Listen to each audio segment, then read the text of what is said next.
জাহান্নামে যাওয়া কঠিন, জান্নাতে যাওয়া সহজ। আল্লাহ পাক বলেন, ফাদখুলি ফি ইবাদি ওয়াদখুলি জান্নাতি। আমার বান্দা হয়ে যাও আর জান্নাতে প্রবেশ করো। সোজা কথা। বান্দা কার হব, কিভাবে হব, এটা বুঝার পদ্ধতি দুইটি। একটি আমাদের আকল আর বিবেক, আর একটি হলো ওহী। আকল বিবেক দিয়ে রাস্তা চিনা কিংবা ওহীর মাধ্যমে রাস্তা চিনা। আকল বিবেক দিয়ে চিনার তুলনায় ওহীর মাধ্যমে চিনা নিরাপদ। আকল এবং বিবেক দিয়ে চিনা নিরাপদ নয়, পদস্খলন ঘটতে পারে। ওহীর মধ্যে কোনো পদস্খলন ঘটে না। তাই দেখা গেছে যারা আকল নির্ভর, এরা হোঁচট খেয়েছে কদমে কদমে। কেউ ভেবেছে মাটি অনেক বড় শক্তিধর, মাটি থেকে উৎপাদিত ফল ফলাদি আমাদের রিজিক, অতএব বান্দা হইতে হবে মাটির।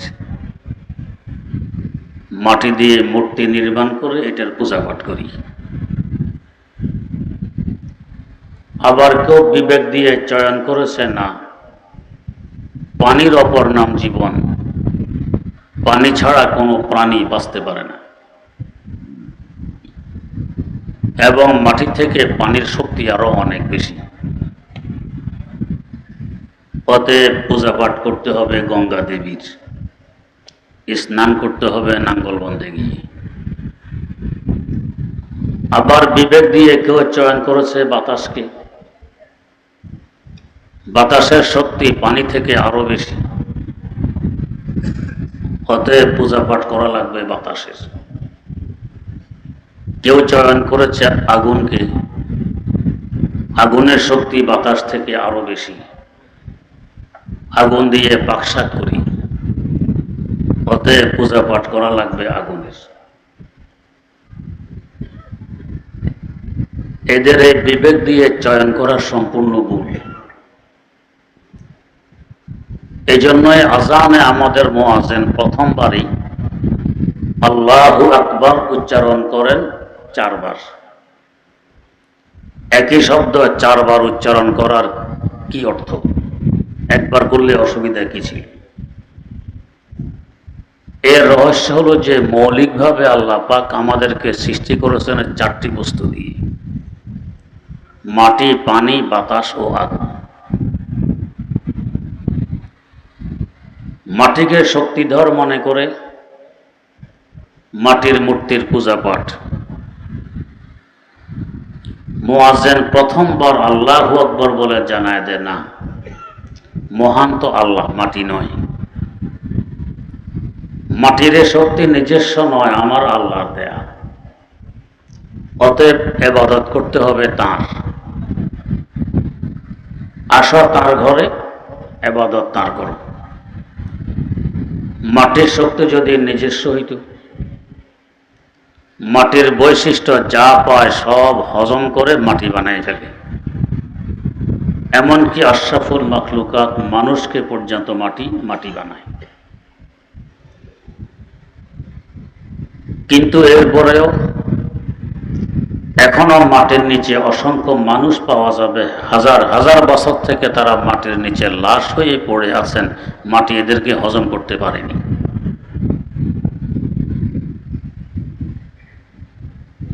আলী মুরতাজা রাদিয়াল্লাহু তাআলা আনহুর খেলাফতকালে ইরাকে একটি যুদ্ধ সংঘটিত হয়, যাকে বলা হয় জঙ্গে জামাল।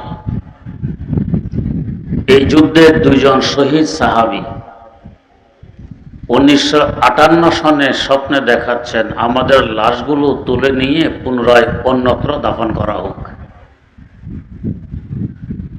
মুফতিয়ানে কেরামের কাছে এর ব্যাখ্যা জানতে চাইলে তারা বললেন, কবরগুলোর চতুর্দিকে খনন করে দেখা যাক কি সমস্যা।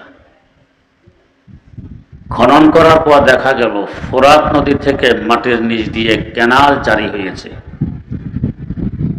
সেখান থেকে চুয়ায়ে চুয়ায়ে কবরের ভিতরে পানি আসতেছে। সিদ্ধান্ত হলো লাশ তুলে অন্যত্র দাফন করার।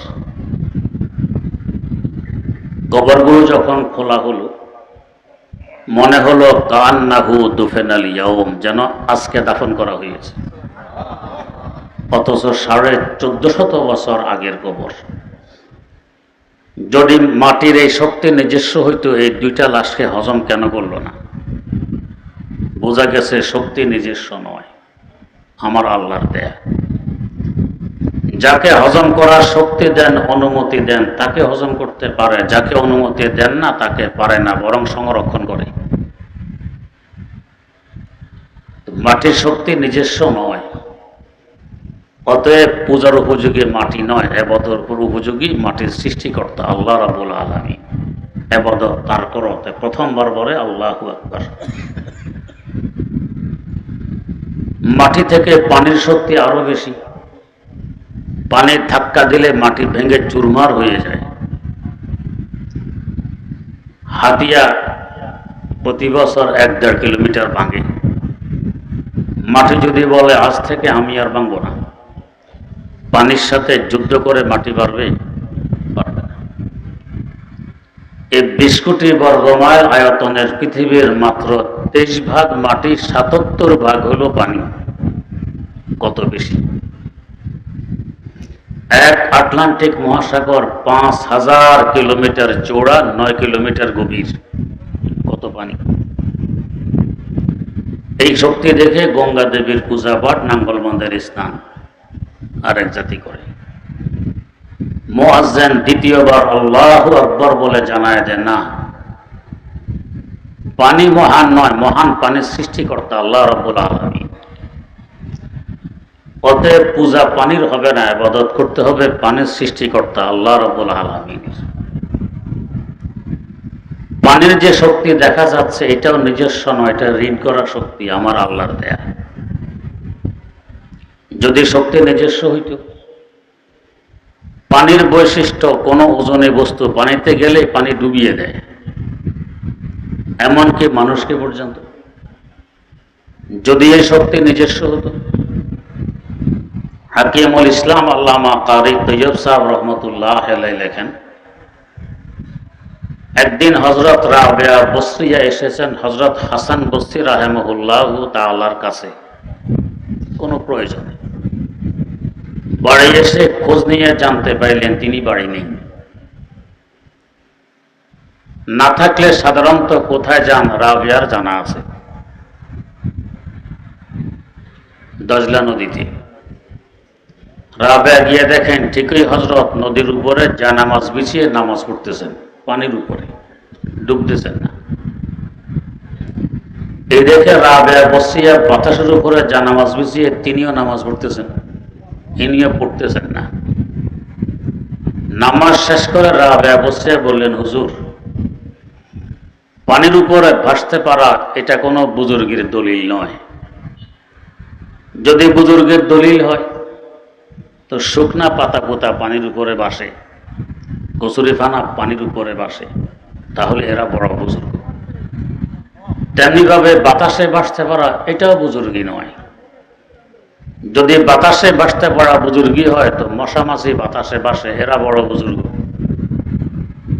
তার মানে আপনি যে পানির উপরে জানামাজ বিছিয়ে নামাজ পড়লেন, ডুবলেন না, এটাও বুজুর্গি নয়। আমি যে বাতাসে জানামাজ বিছিয়ে নামাজ পড়লাম না, এটাও বুজুর্গি নয়। মূল বুজুর্গ কি? বুজুর্গি হলো নবী করিম সাল্লাল্লাহু আলাইহি ওয়াসাল্লামের সুন্নতের উপর আমল করা। হযরত শেখ আহমদ সারহিন্দি মুজাদ্দিদে আল-ফিসানি রাহমাতুল্লাহ আলাইহি, তার নাম ডাকার বুজুর্গের কথা শুনে এক ব্যক্তি এসেছে তার খানকায়।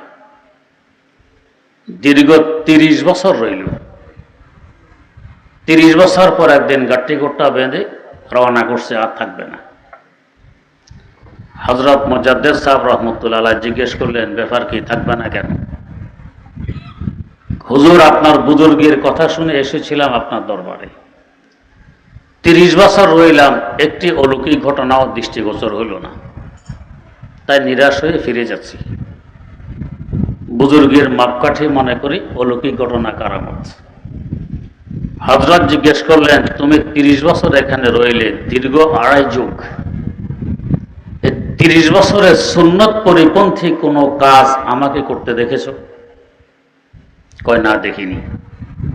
এর থেকে বড় বুজুর্গি আর কি?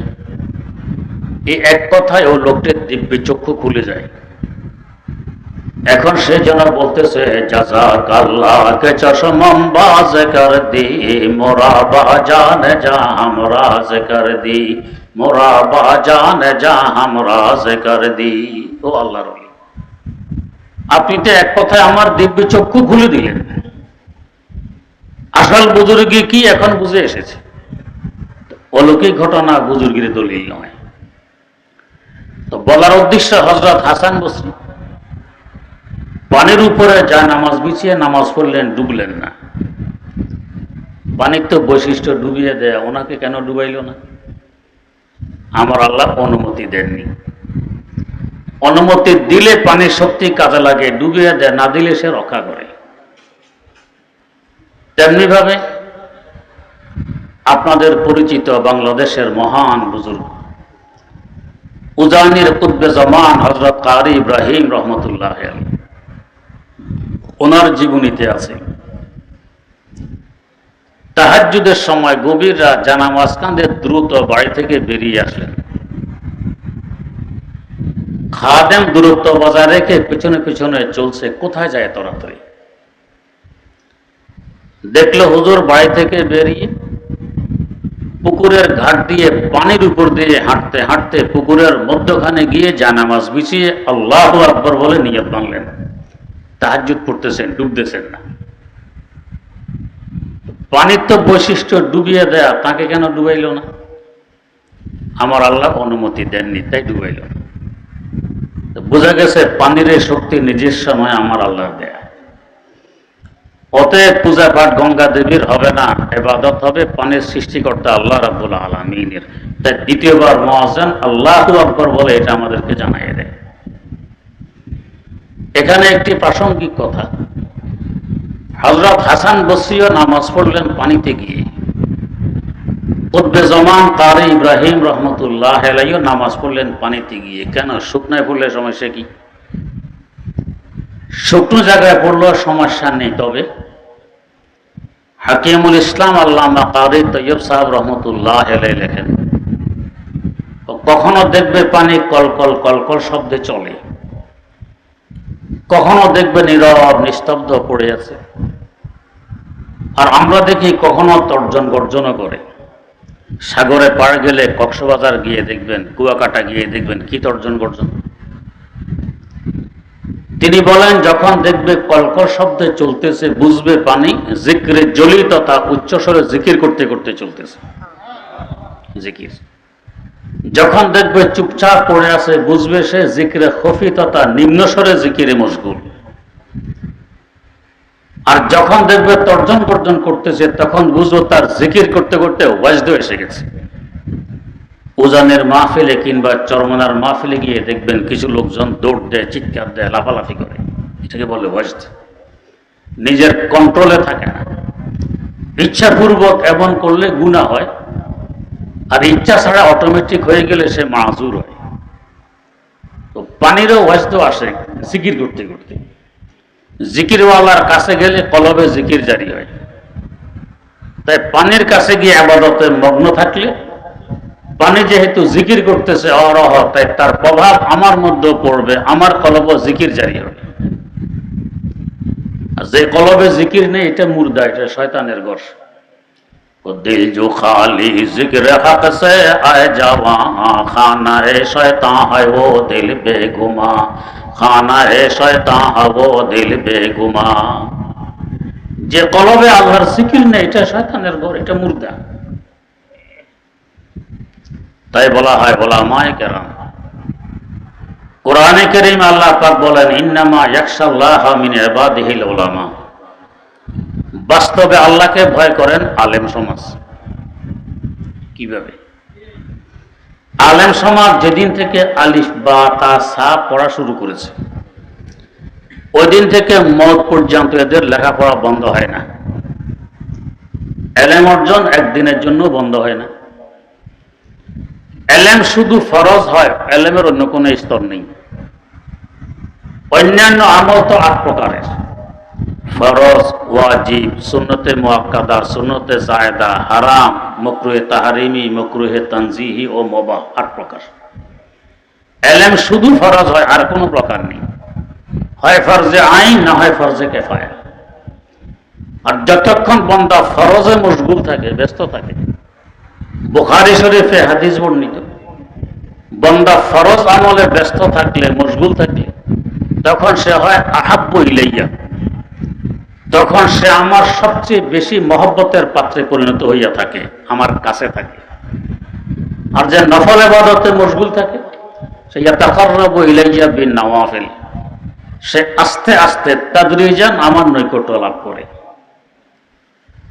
এলেম শুধু ফরজ। যেমন ধরুন, একটু আগে আমার আগে হুজুর ওয়াজ করেছেন, আজ আমরা লিফটে উপরের দিকে উঠি।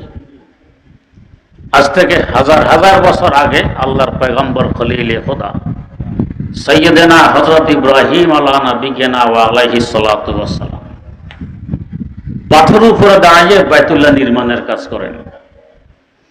বাইতুল্লাহর উচ্চতা হলো 34 হাত। দেখতে এত বোঝা যায় না, বাস্তব উচ্চতা 34 হাত। তো মানুষ একজন তো লম্বা হয় 3.5 হাত, বাকি 31.5 হাত উপরে উঠবেন কিভাবে? এই ঘরটা নির্মাণ করেছেন মক্কায় মুকাররমা। বাঁশ নেই, গাছগাছালি নেই, উপরে মাচা বানাবেন সুযোগ তো নেই। পাথরে দাঁড়াই আছেন, উপরে ওঠার প্রয়োজন পড়লে পাথর যে পরিমাণ প্রয়োজন এই পরিমাণ অটোমেটিক উপরে ওঠে, যে পরিমাণ নিচে নামার দরকার অটোমেটিক এই পরিমাণ নিচে নামে। লিফটের কাজ করে। ধরুন 50 তলা বিল্ডিং, উপরের তলায় উঠবেন 2 জন মানুষ। উঠার রাস্তা 2টি, একটি সিঁড়ি, একটি লিফট। এক ব্যক্তি সিঁড়ি বেয়ে বেয়ে উঠা আরম্ভ করে দিয়েছে, আপনি লিফটের মাধ্যমে উঠতেছেন। সিঁড়িওয়ালা 2য় তলায় পৌঁছতে পারেনি, আপনি 50তম তলায় পৌঁছে গেছেন লিফটের মাধ্যমে। লিফটওয়ালা হলো ফরজওয়ালা, আর সিঁড়িওয়ালা হলো নফলওয়ালা। তো যে নফল ইবাদত করে সে সিঁড়ির মাধ্যমে আস্তে আস্তে আল্লাহ পাকের নৈকট্য লাভ করে। আর যে ইলম অর্জনে ব্যস্ত থাকে সে তো ফরজ কাজে ব্যস্ত, সে তৎক্ষণাৎ আল্লাহ পাকের কাছে পৌঁছে যায় লিফটের নেই। আহাব্বু ইলাইয়া, সে আমার মহব্বতের পাত্র। তো যে আল্লাহর কাছে থাকে মহব্বতের পাত্র হয়ে, সে আল্লাহকে ভয় করবে না তো কি করবে? এখান থেকে যদি আমরা আমাদের মাননীয় প্রধানমন্ত্রীকে 10টা গালি দিয়ে দিই, কেউ জিজ্ঞাসা করবেন, ওনার সামনে গিয়ে গালি দিতে পারবেন? 10টা দুর্গতা অর্ধেকও দিতে পারবেন না, আপনাকে ফাঁসির কাস্টে ঝুলাবে। কাছে থাকলে ভয় বেশি, দূরে থাকলে ভয় নেই। আলেম সমাজ সবচেয়ে এলেমের মধ্যে ডুবে আছেন, ফরজ কাজে ব্যস্ত, আমার আল্লাহর কাছে আছেন, তো এরা ভয় করবে না? কারা করবে? ইন্নামা ইয়াখশাল্লাহা মিন ইবাদিহিল উলামা। এই হাদিসের ব্যাখ্যা ইমামুল আসর হযরত শাহ আনোয়ার কাশ্মীরি রাহিমাহুল্লাহু তাআলা ফয়জুল বারীতে লিখেছেন, মা হুয়া আখিরু দারাজাতিন নওয়াফিল ফাহুয়া আউয়ালু দারাজাতিল ফারাইজ। নফল ইবাদত করতে করতে বান্দা যে শেষ সীমায় পৌঁছে, ফরজওয়ালা সেখান থেকে অতিক্রম শুরু করে। ফরজের দাম এত বেশি। তো যাই হোক, জিকিরওয়ালার কাছে থাকলে জিকির জারি হয়, এলেমওয়ালার কাছে থাকলে এলেম পাওয়া যায়, ফরজ কাজে মশগুল হওয়া যায়। আমাদের গ্রামের কিছু মূর্খ লোক মৌসুমে মৌসুমে বিভিন্ন জায়গায় কাজ করতে যায়, সিলেট যায়, চিটাগাং যায়, কোথায় কোথায়। ফিরে আসলে এরা বলে, নামাজের সময় হলে ওই এলাকার ইমামরা সাহস পায় না আমাদের সামনে নামাজ পড়াইতে, আমরা নামাজ পড়াই। তো আমরা ফখরের সাথে বলি, আমরা আলেমের দেশের মূর্খ, এই জন্য ওই দেশের আলেম থাকা সত্ত্বেও নামাজ এরা পড়ায় কেন? আলেমের দেশের মূর্খ। আলেমের কাছে থাকতে থাকতে আলেমের সংসদের বরকতে এরা আলেম হয়ে গেছে। তো পানি যেহেতু সবসময় জিকিরে মগ্ন, পানির কাছে থাকলে আপনার কলবও জিকির জারি হবে। তাই এই বুজুর্গরা পানিতে গিয়ে নামাজ পড়তেন যাতে কলবে জিকির জারি হয়। যাই হোক, বলার উদ্দেশ্য, পানির শক্তি নিজস্ব না, নিজস্ব হলে তো এদেরকে ডুবিয়ে দিত, ডুবাইল না কেন? যিনি শক্তি দিয়েছেন তিনি বাস্তবে উপাস্য, ইবাদত তার করতে হবে। তাই মুয়াজ্জিন দ্বিতীয়বার জানায় দেয় আল্লাহু আকবার, মহান তো তিনি, পানি নয়। অতএব তার ঘরে এসে সেজদা তাকে দাও, পানিকে দিলে লাভ হবে না। আবার কেউ মনে করে বাতাসের শক্তিটা পানি থেকেও বেশি। হাজার লাখ টন পানি মেঘ আকারে বাতাস ধাক্কাইতে ধাক্কাইতে উত্তর মেরুতে নিয়ে যায়, আমরা দেখি উড়ে যাচ্ছে। মেঘ যদি বলে বাতাস আর তোর কথা শুনবো না, আমরা যাব দক্ষিণ দিকে, পারবে? পারবে না। বোঝা গেছে পানি থেকে বাতাসের শক্তি আরো বেশি।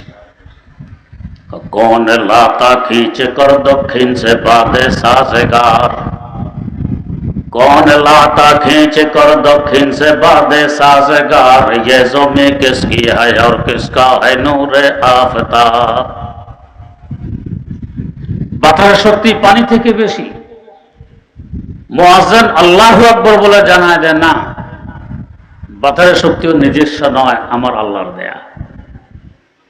আল্লাহ হুকুম করলে বাতাস উড়াইতে পারে, কাজ করে, হুকুম না করলে উড়াইতে পারে না। অতএব শক্তি যার দেয়, ইবাদত তার করতে হবে। আসো তার ঘর মসজিদে সেজদা তাকে দাও। তৃতীয়বার আল্লাহু আকবার বলে জানায় দেয় মহান তো তিনি।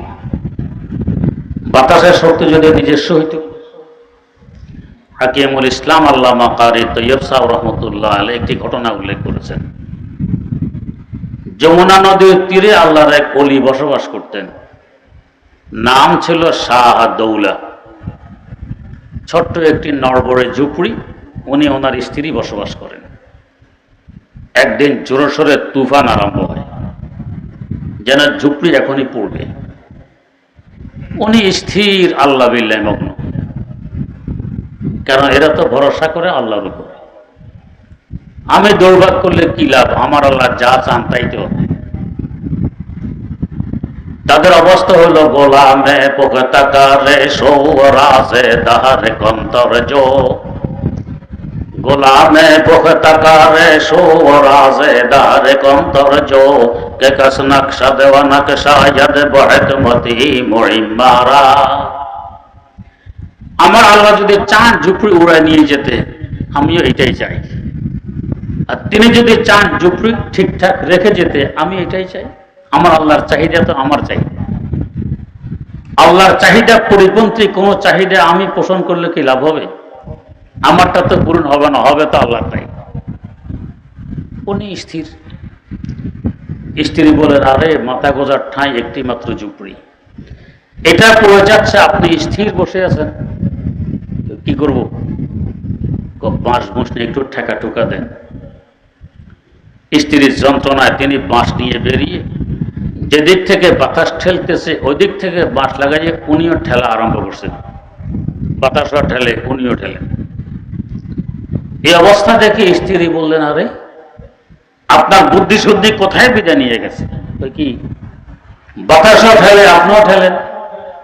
যদি আধা ঘন্টা পরে ঝুপড়ি পড়তো, এখন তো আধা ঘন্টা আগেই পড়বে, তো কি করবো? উল্টা দিক থেকে বাঁশ লাগাইয়ে ঠেলুন। কথা তো যুক্তিসম্মত। আল্লাহর ওলি জবাব দিলেন কি, কহ আমি আমার আল্লাহর সাথে হাত ধরবো? আমার আল্লাহ যেদিকে শাহাদৌল্লাহ সেদিকে। এটা বলতেছেন আর ঠেলতেছেন, আমার আল্লাহ যেদিকে শাহাদৌল্লাহ সেদিকে, আমার আল্লাহ যেদিকে শাহাদৌল্লাহ সেদিকে। আশেপাশের ঘর ভয়ে তো মেসমার হয়ে গেল, শাহাদৌল্লাহ নড়বড়ে ঝুপড়ির কিছুই ঘটল না। বুঝে গেল বাতাসের শক্তি নিজস্ব নয়, আরেকজনের দেয়া। অনুমতি দিলে বাতাস উড়াইতে পারে, না দিলে রক্ষা করে। না হয় শাহাদুল্লাহ নড়বড়ে ঝুপড়ি কেন উড়াইল না? তাই মহান যিনি শক্তি দিয়েছেন বাতাসকে, তিনি বাতাস নয়। ইবাদত করতে হবে মহানের, আল্লাহু আকবার, মহান তো আমার আল্লাহ। 4 নম্বরে আবার কেউ মনে করে আগুনের শক্তি বাতাস থেকেও বেশি। আগুন জ্বালিয়ে দিলে আগুনের ভিতরে বাতাসও ঢুকতে পারে না। অক্সিজেন বাতাসের সাথে মিশে ঘুরে বেড়ায়, উড়ে বেড়ায়। আগুনের ভিতরে অক্সিজেন থাকে না, কারণ বাতাস ঢুকতে পারে না, অক্সিজেন থাকবে কিভাবে? তাই কেউ আগুনের পূজা পাঠ, পারস্যের অগ্নি পূজক হাজার হাজার বছর যাবৎ তারা আগুনের পূজা করে এসেছিল। মুয়াজ্জিন চতুর্থবার আল্লাহু আকবার বলে জানায় দেয়, এই শক্তি তো আগুনের নিজস্ব নয়, সৃষ্টিকর্তার দেয়া। মহান তিনি, আগুন নয়। যদি আগুনের শক্তি নিজস্ব হইত, একটু আগে হুজুর বয়ান করেছেন আল্লাহর খলিল সাইয়্যিদানা ইব্রাহিম আলা নবিয়্যিনা ওয়া আলাইহিস সালাতু ওয়াস সালাম, কমবক্ত নমরুদ তো তাকে আগুনে ফেলেছিল। আগুন তো আগুন, কেমন আগুন? কয়েক মাস যাবৎ লাকড়ি সংগ্রহ করে আগুন ধরিয়ে দেয়। কয়েক মাইল উপর দিয়ে কোনো পাখি উড়ে যেতে পারত না, আগুনের হিটে আর তাপে জ্বলে পড়ে যেত। এমন আগুনে তাকে নিক্ষেপ করা হয়।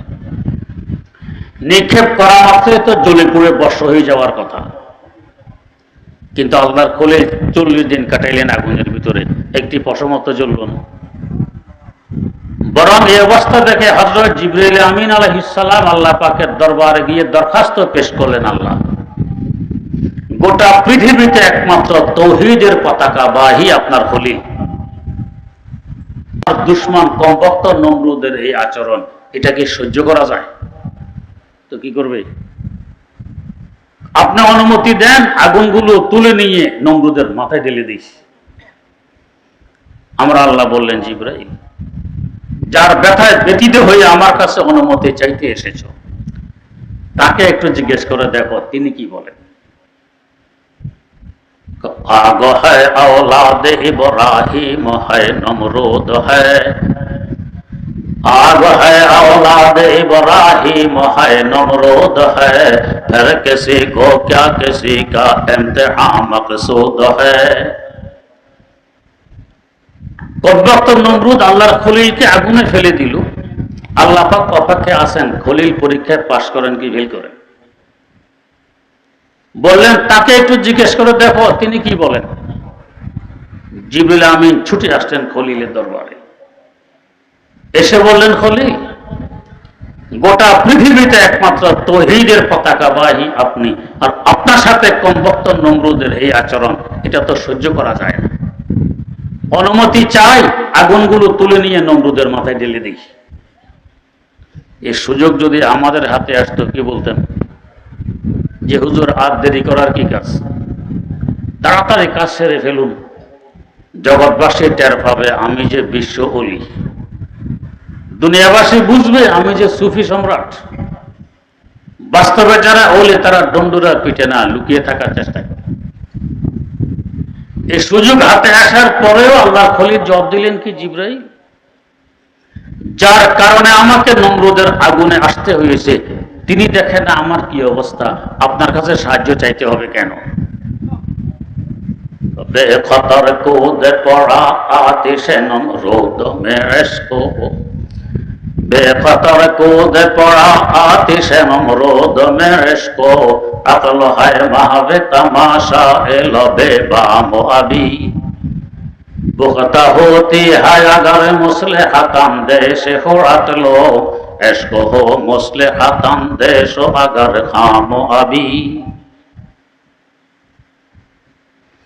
इश्क फरमूदा कासद से सुबगा में अमल, अक्ल समझी ही नहीं माना है पैगाम अभी, अक्ल समझी ही नहीं माना है पैगाम अभी। এটাই মহব্বত আর ভালোবাসার ধর্ম। এখানে সব যুক্তি অচল, যেখানে মহব্বত সচল। যেখানে যুক্তি আসবে বুঝতে হবে এখানে মহব্বত নেই, ভালোবাসা নেই। খলিল পরীক্ষায় পাশ করে ফেললেন। আমার আল্লাহ আদেশ দিলেন, ইয়া নারু কুনি বারদাম ওয়া সালামান আলা ইব্রাহিম, ও আগুন তুই ঠান্ডা হয়ে যা, তবে এত ঠান্ডা নয় যে আমার খলিলের কষ্ট হবে, আরামদায়ক ঠান্ডা। ফুল বাগান কি, সকালবেলার হিমেল হাওয়া কি, এর থেকেও বেশি আরাম এখন আগুনের ভিতরে উপলব্ধি করতেছেন আল্লাহর খলিল। যদি আগুনের ক্ষমতা নিজস্ব হতো তার পশম পর্যন্ত কেন জ্বালাইল না? ক্ষমতা নিজস্ব নয়, আমার আল্লাহর দেয়া। অতএব আগুন উপাস্য হতে পারে না, উপাস্য আগুনের সৃষ্টিকর্তা আল্লাহ রাব্বুল আলামিন, যেহেতু মহান তিনি। আল্লাহু আকবার। শেখুল হাদিস আল্লামা জাকারিয়া রহমতুল্লাহ আলাইহি লিখেছেন, হযরত মুঈনুদ্দিন আজমিরি রহমতুল্লাহ আলাইহির পীর খাজা ওসমান হারুনি রহমতুল্লাহ আলাইহি কোথাও যাচ্ছেন, সফর অবস্থায় দেখতেছেন এক জায়গায় আগুন জ্বালিয়ে কিছু মানুষ পূজা করতেছে আগুনের। কেউ রুকু করে, কেউ সিজদা করে, কেউ তওয়াফ করে, কেউ কুর্নিশ করে। বুঝাইলেন ভাইয়ারা, আগুন উপাস্য না, উপাস্য আগুনের সৃষ্টিকর্তা আল্লাহ রাব্বুল আলামিন। এরা বলে আমাদের বাপদাদা 14 গোষ্ঠী আগুনের পূজা করে আসতেছে, তোমার একার কথা আমরা পূজা ছেড়ে দিব? তিনি বললেন, তার মানে বহু বছর যাবৎ তোমরা আগুনের পূজায় লিপ্ত? কয় জি। এতদিনে তো আগুন তোমাদের উপর সদয় হয়ে যাওয়ার কথা। একটা আঙ্গুল আগুনের ভিতরে ঢুকাও, যদি দেখো আরাম লাগে, জ্বলতেছে না, তো নিষেধ করবো না, পূজা আরো করো, পূজা কাজে লেগে গেছে। আর যদি দেখো আরামের পরিবর্তে গরম লাগে, জ্বলে যাচ্ছে, তো পূজা সব বেকার গেল, আগুন তো সদয় হইল না, কি লাভ হইল? এরা বলে, তাহলে তুমি যে বলছো তুমি আগুনের সৃষ্টিকর্তার পূজা করো, তুমি আঙ্গুল ঢুকাও দেখি তোমার সৃষ্টিকর্তা তোমাকে রক্ষা করে কিনা। আল্লাহর ওলি খাজা ওসমান হারুনি রহমতুল্লাহ আলাইহি বলেন, আমি আঙ্গুল ঢুকাবো না, নিজে ঢুকে পড়বো। এই কথা বলে গদগদ করে ঢুকে পড়লেন আগুনের ভিতরে। কিছুক্ষণ ঘুরে ফেরে বেরিয়ে আসলেন, একটা পশমও জ্বলল না। বুঝে গেছে আগুনের ক্ষমতা যদি নিজস্ব হইতো তাকে জ্বালাইও না কেন, ক্ষমতা আরেকজনের দেয়া।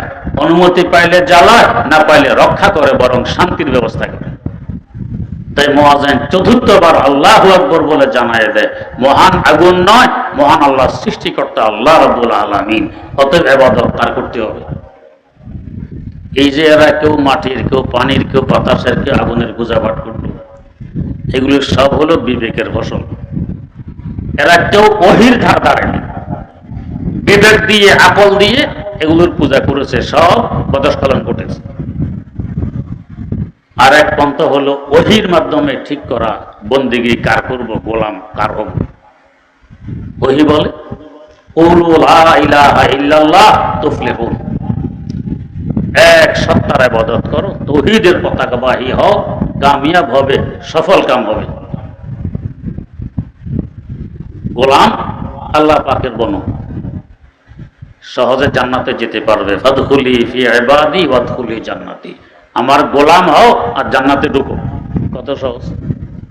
তো বিবেকের পদস্খলন ঘটে, ওহীর কোনো পদস্খলন নেই। অতএব বিবেকের রাস্তা বাদ দিয়ে ওহীর রাস্তা ধরি। ওহী তো আমরা বুঝি না, আলেম সমাজ বলেন, কোরআন হাদিস তো ওহী। তারা যেভাবে বলবেন সুন্নত তরিকা মোতাবেক আমল করব, সহজে জান্নাতে পৌঁছতে পারবো। জান্নাতে পৌঁছার সহজ রাস্তা। আল্লাহ রাব্বুল আলামিন আমাদের সহজকে, আমাদের সকলকে উলামায়ে কেরামের পরামর্শ নিয়ে সুন্নত অনুযায়ী আমল করে সহজে জান্নাতে প্রবেশ করার তৌফিক দান করুন। সুবহানাল্লাহি ওয়া বিহামদি, সুবহানাকাল্লাহুম্মা ওয়া বিহামদিক, আশহাদু আল্লা ইলাহা ইল্লা আনতা, আস্তাগফিরুকা ওয়া আতুবু ইলাইক। আর কথা আছে কারো?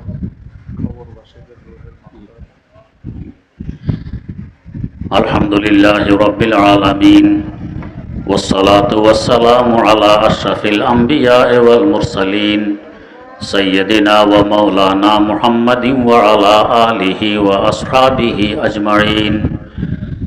রব্বানা আতিনা ফিদ দুনিয়া হাসানাতাও ওয়া ফিল আখিরাতি হাসানাতাও ওয়া কিনা আযাবান নার।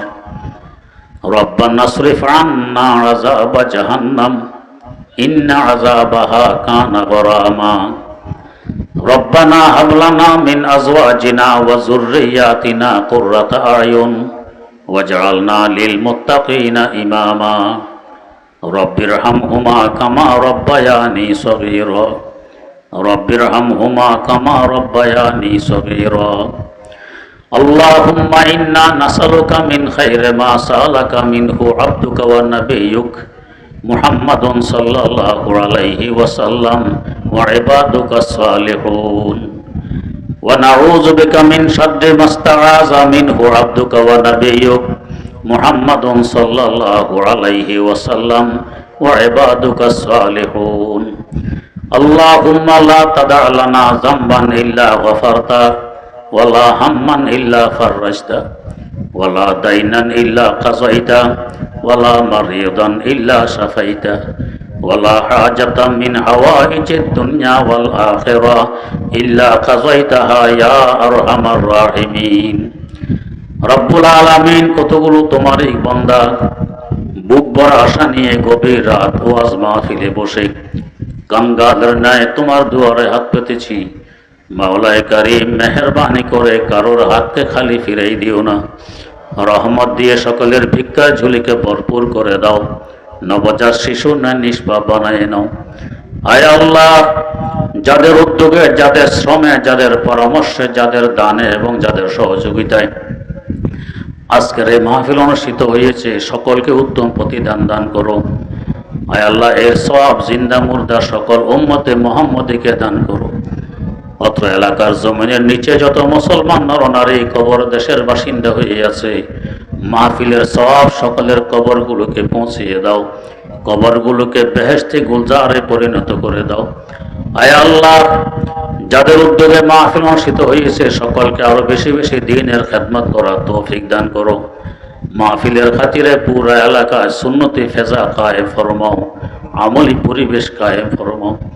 আয় আল্লাহ, আমাদের মধ্যে, আমাদের আত্মীয় স্বজনদের মধ্যে, হিতাকাঙ্ক্ষী শুভাকাঙ্ক্ষীদের মধ্যে, বন্ধু বান্ধবদের মধ্যে, পাড়া প্রতিবেশীদের মধ্যে যারা আমাদেরকে ভালো জানে এবং আমরা যাদেরকে ভালো জানি, এদের মধ্যে যত রোগী আছে সকলকে রোগ থেকে মুক্তি দান ফরমাও।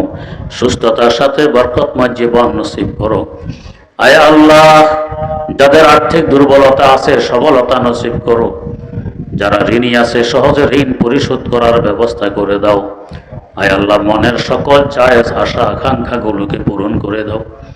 রব্বুল আলামিন, শেষ নিঃশ্বাস ত্যাগ করা পর্যন্ত ইখলাসের সাথে তোমার দ্বীনের খেদমত এবং ইলমি খেদমতে নিয়োজিত রাখো।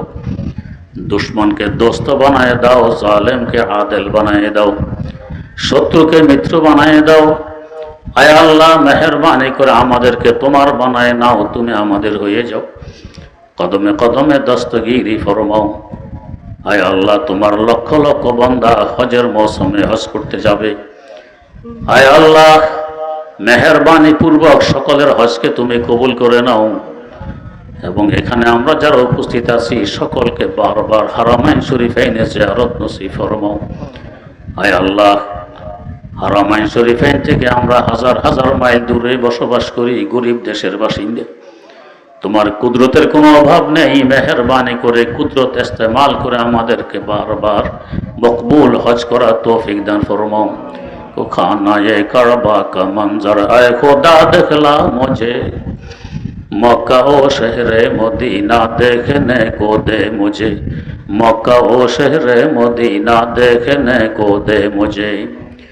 वो मकामाते मुबारक की ज़ियारत हो नसीब, जिसमें रहमत बेशुमारा देखने को दे मुझे। हाजियाँ सब देखते हैं राह में गारे हिरा, जिसमें हजरत मुस्तफ़ा छुप कर बुलाते थे तुझे। खाना काबा को पहुँचूं तलबिया कहते हुए, इस्तिलाह में हजर असवद से मुशर्रफ कर मुझे। खाना काबा को पहुँचूं फिर आहद ताज़ा करूं, जिसमें अंसारो मुहाजिर आहद करते थे तुझे। ऐ खुदा सैराब कर दे आब ज़मज़म से मुझे, हाथ उठाऊं दर पे तेरे जब पिलाए तो मुझे। दरमियान कोहे मरवा व सफ़ा दौड़ने लगूं, इज़्तिराब हाजरा में दौड़ने को दे मुझे। इश्क लेकर हाजिरी हो जब मीना बाजारों में, मिस्ले इस्माइल उस जान कुर्बां हो मुझे। शौक़ आतिश से तड़पता हूँ सदा मैं बेकरार, हाजिर शहर मदीना कब नसीबे हो मुझे। गुंबदे खजरा दिखा दे रोज़े अतहर मुझे, दरमियाने कब्र मिंबर गिड़गिड़ाने दे मुझे। रोजा अक़दस दिखा कर इश्क़ में दीवानावार मिस्ले बू बकरो उमर उस्मान अली कर दे मुझे रब्बना तक़ब्बल मिन्ना इन्नका अंतस समीउल अलीम व तुब अलैना इन्नका अंतत तव्वाबुर रहीम सुब्हान रब्बिका रब्बिल इज्जति अम्मा यसिफून व सलामुन अलल मुरसलीन वल्हम्दुलिल्लाहि रब्बिल आलमीन।